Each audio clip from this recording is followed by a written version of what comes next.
Hello friends, I am Mr. Ravindra Bhalerao and I welcome you to my channel that is Learn English with Bhalerao Sir. Dear students, today we shall discuss one of the important poem from Standard 10 subject English higher level, and the name of the poem is Where the Mind is Without Fear, written by Rabindranath Tagore. But today's video we shall discuss just about warming up activities.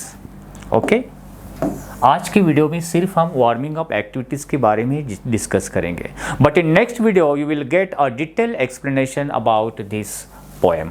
Okay, but before watching this video as usual I request you don't forget to subscribe my channel. चलिए तो हम शुरुआत करते warming up activities of the poem where the mind is without fear. Let's see the first activity.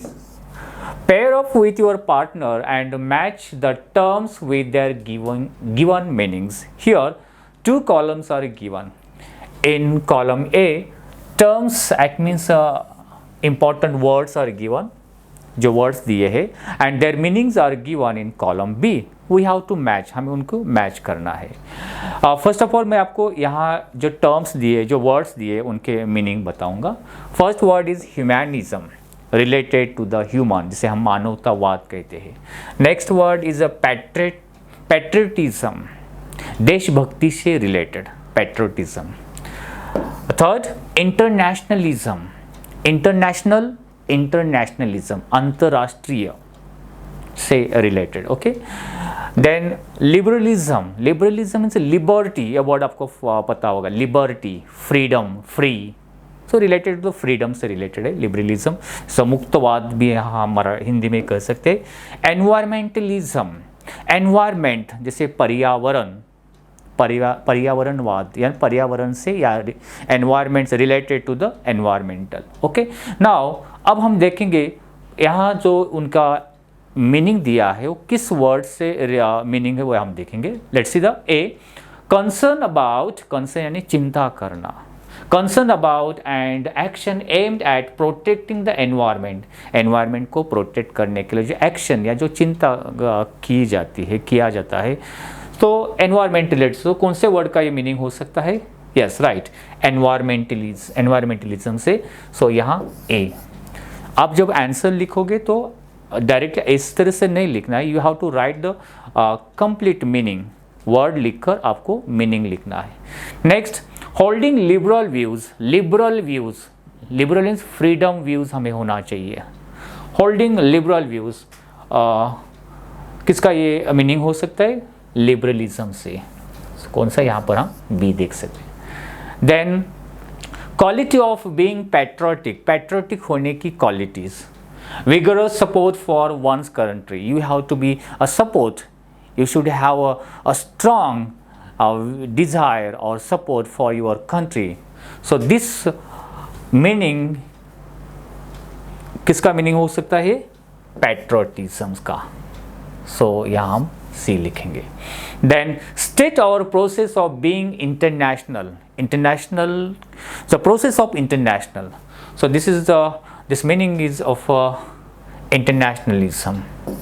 Okay, so and last one is a rationalistic outlook towards human की ओर देखने की. Rationalistic एक तर्कवाद, not it is a Hindus or Muslim, just he is a human ये मानकर देखना, उसका आउटलुक या दृष्टिकोण हो जाना, rather than a divine or supernatural. किसी को सुपर नेचुरल मानना या कोई डिवाइन पावर है, कोई बहुत ही मिरेकुलस ह्यूमन, ऐसा नहीं, एक just a human.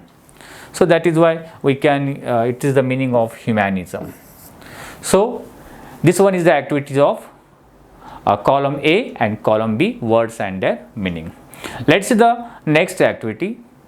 Here poems in English are of different types. As you know that there are different types of poem. हमें तो सिर्फ poem पता है. But do you know there are kinds of poems, types of poems. So these are the types of poems. हम सिर्फ उसके नाम देखेंगे. Sonnet, limerick, ballad, elegy, free verse, epic, lyric, humorous, idyll. So these are the names or the types of poems. अब इसका meaning क्या होता है? So we shall see the just explanation that a short explanation about each type of this poem. इनके जो types दिए उनका हम जस्ट एक्सप्लेनेशन देंगे. इसके लिए कौन से एक्टिविटीज़ आपको दी है यहाँ पर? The activities are given here. Taking the help of the dictionary और internet, guess and write the type of poem against the description. Description is given here. Okay, for example a long story poem, जिस story में बहुत एक बड़ी story बताई जाती है, often mythical, जो पौराणिक होती है. अब ये किस टाइप की पोएम होगी? अब ये किस में से होगा? यहाँ पर जो सोनेट, एपिक, लिमरिक, इनमें से होने वाला है. इनमें से वन वर्ड और वन पोएम वहाँ पर हमें फिलअप करना है. सो ये देखने से पहले, before completing this activity, we shall see a short information about the types of poetry और पोएम्स. बाद में ये हम फिलअप करेंगे एंडिंग में. यहाँ पर देखिए sonnet. Sonnet is a one type of poem, a poem of 14 lines. अब इस सोनेट के भी हर एक टाइप्स होते हैं.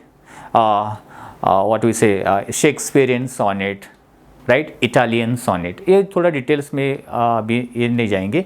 सिर्फ 14 लाइन्स की जो पोएम होती है उसे हम सोनेट कहेंगे. इतना आपको याद रखना है. ओके, सो ना this is the example of sonnet.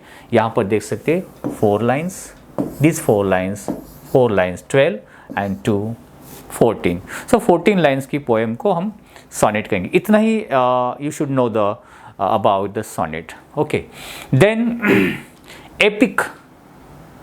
Epic हमारे इंडियन कल्चर में एपिक इज़ वेरी इंपॉर्टेंट. जिस तरह से हमें a long story poem often mythical, एक पोएम जैसे एक महाभारत के जो या जो रामायण की जो स्टोरी कथाएँ होती है. So this stories are in form of poems. एक पोएम के रूप में होती है, लेकिन वो पोएम एक बहुत एक स्टोरी बताई, मिथिकल स्टोरी बताती है. मिथिकल यानी एक पौराणिक स्टोरी. सो मिथिकल स्टोरी जिसमें कहा पोएम में से बताई जाए, that is called epic. For example Ramayana and Mahabharata. Next one is limerick. Limerick type of poems. What is limerick? A 5-line short funny poem.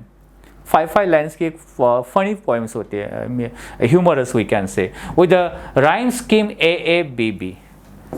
जो 5 lines की poem उनकी rhyme scheme AABB. For example दिया है, देखो 1 1 2 3 4 and 5 lines poem. A short poem. और उनका जो rhyme scheme, as you know the rhyming words and rhyme scheme, ये क्या होता है आपको पता होगा. इसको सपोज ए दिया, A, bread, feared, same rhyme है ए. हैन, इनको बी दिया, hen, wren, same rhyme, so B. And beard, beard same आया, फिर से A B B. So 5 lines humorous poem, funny poem, it's called limerick. ये हमें याद रखना है. Then lyric. So whatever songs we used to listen, जो भी हम song, Bollywood, Hindi, original songs and English songs, so these songs are one type of poetry. वो भी poetry होती है. वो जो lyric type poem होती है, a song like poem, that is called lyrical poem. Okay, so next type of poem we shall see, that is a free verse poem. आपको rhyme scheme poetry में rhyming words अपने you might have learn about figures of speech, figures of simile, metaphor, alliteration, personification, and there is a one figures of speech that is जहाँ पर कोई figures of speech नहीं होता है, या कोई if there is no rhyming words और rhyme scheme, कोई राइमिंग वर्ड्स और राइम स्कीम नहीं होते, this type of poem is called free verse poem. Okay, free verse poem, a poem with no uniformity of rhyme और rhythm, जिसमें rhythm या rhyme या rhyme scheme नहीं. जैसे कि देखो अभी running out of time, life is completed, first line. Second line, there will always be problems, stress is distraction from what's the really important.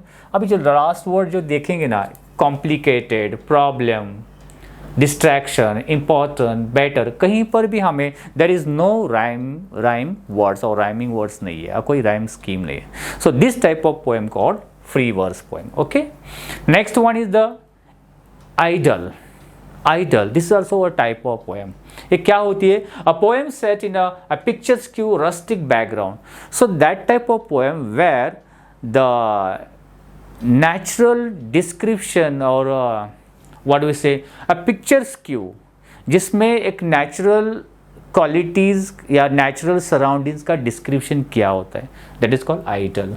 So this is also one of the type of the poem. Next one is a elegy. Elegy, a sad poem lamenting death of a loved one. Sad poem, जैसे एक हिंदी में हम कहते हैं रुदाली, रुदाली का गीत, एक rudali picture भी फेमस हुआ है था, rudali, sad poem. Okay, lamenting, किसी की डेथ होने पर जो एक पोएटिक रूप में जो गाना गाया जाता है या सॉन्ग या उसे पोएम कहेंगे, उसे रुदाली कहते हैं, उसे कौन एलिजी कहते हैं. Okay, then next one is a ballad, a short story poem with a message.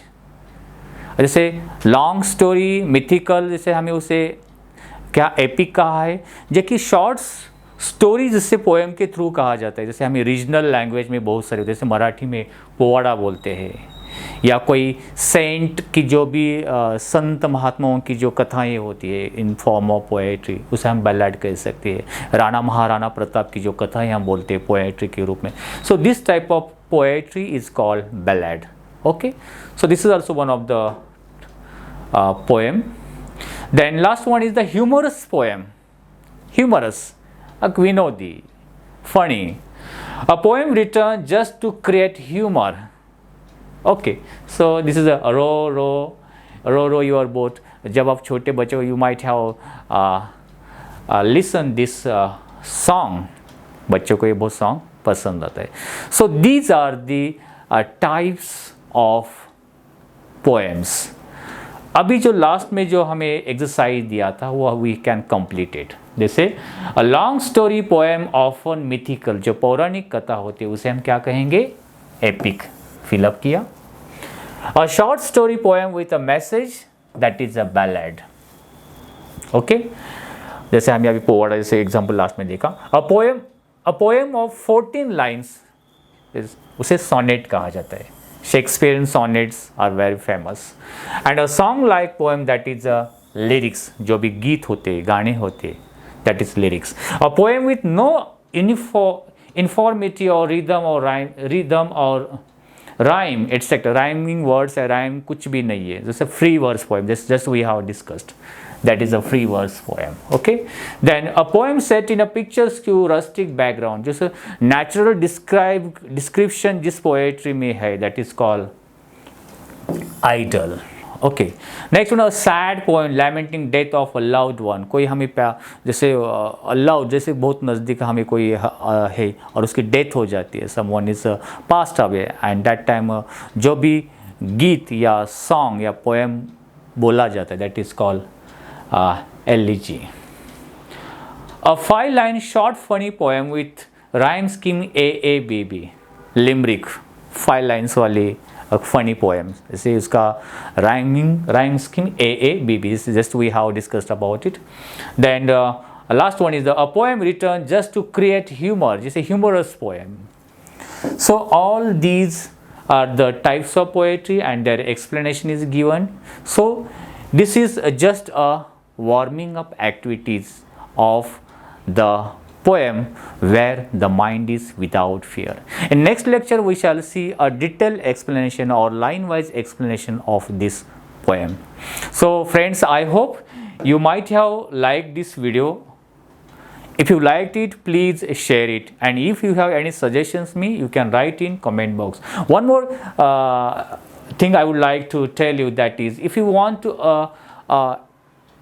different types of question papers, videos related to the question paper, and then MCQ question bank, you can visit my channel, that is It's My Choice. And if you want to Marathi explanation of all types of poems or lessons, you can visit my English for Learners. Or if you want to, of course, जो भी explanation और text में चाहिए या PDF form में चाहिए तो you can visit here englishforlearner.com। So friends, I hope आपको ये पोएम एक्सप्लेनेशन वीडियो बहुत अच्छा लगा होगा। So hope you wish you good luck. Thank you very much.